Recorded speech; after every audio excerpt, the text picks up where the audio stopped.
Hi, and welcome to the Secret Hit Songwriting Formula. If you're new to the channel on YouTube, please be sure to subscribe. Or if you're watching on Facebook, please be sure to like this page. We do weekly videos here showing you how to recognize the patterns found in hit songs because there is a secret hit songwriting formula.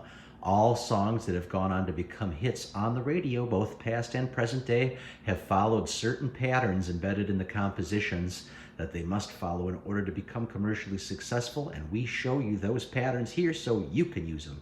So today we're going to be looking at The Kids Aren't Alright, a classic radio hit by the Offspring that continues to get a lot of play in alternative radio these days. This song follows the formula of 3's.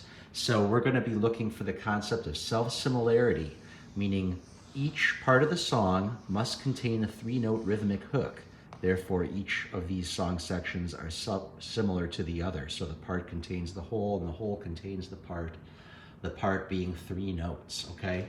There's really only 2 song sections, the verses, which are rather long and kind of wordy, and the choruses, which are, kind of short and simpler by comparison, okay? So I wrote the verses in green and the chorus in blue. Now, as he goes along and sings the flow of the verse, when we were young, the future was so bright. The whole neighborhood was so alive. And then the kid on the whole damn street was gonna make it big and not be beat, okay? The interesting thing is there's a lot of syllables, so many syllables that we really don't want to count them up one by one as we normally would be tempted to as we analyze our song, right?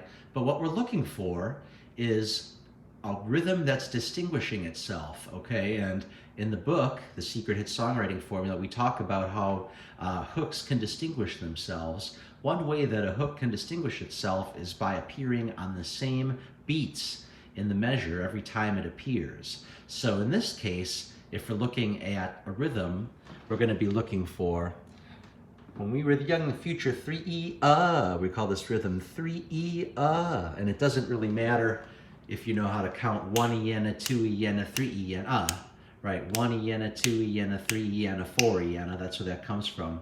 So 1, 2, 3E, 1, 2, 3E, So that 3-note hook here, when we were young, the future was so bright. If you notice that, this little 3-note hook is going to continue to appear on the 3E, rhythm every time it appears. The whole neighborhood was so alive, and every kid on the whole damn street was gonna make it big and not be beat, okay?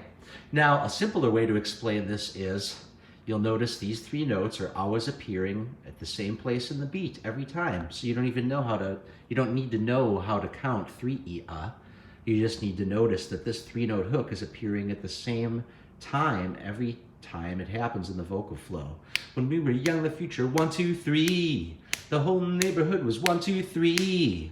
And every kid on the 1, 2, 3 was gonna make it big in 1, 2, 3. See how that works? That is how a 3-note hook can distinguish itself, even while having a bunch of other syllables sprinkled around it, is when that 3-note hook is appearing in the same beat, same place in the measure, on the same beats every time it's appearing. So the verse goes on to distinguish itself like that. Now the neighborhood's cracked and torn, again appearing in the same beat. The kids are grown, but their lives are worn. Again, doesn't matter that he crammed in more syllables before that. Lives are worn is still appearing on the same place in the beat, same place in the measure. And now he goes on to this variation. How can one little street swallow so many lives? Now, strictly speaking, this whole phrase could just be a variation. He's already established enough of the 1, 2, 3-note hooks on 7 out of the 8 lines, so he could just get an outright pass on this line and just completely vary it. And it may even seem like he's doing that. However, look at this. If we just go ahead and use our old method of adding up syllables, how can one little street swallow so many lives, okay? So he still sticks to the 3-note formula even for that variation, even though he doesn't have to. So our verse has clearly established itself as a 3 by means of the 3-note hooks appearing at the same place in the measure each time, which is one way they can do that. So that is setting up our subconscious mind to expect a 3-note hook in the chorus.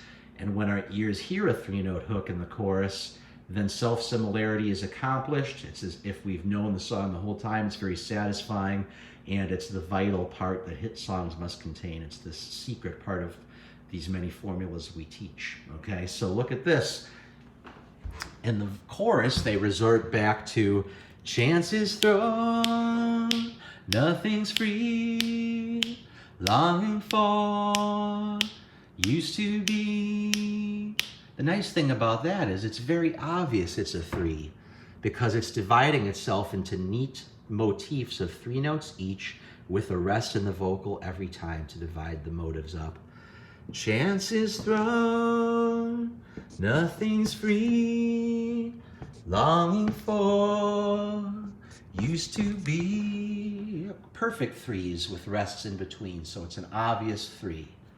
Still it's hard to see, fragile life, shattered dreams. There you have it. So the formula of 3s is accomplished because the verse and the chorus both contain dominant 3-note hooks.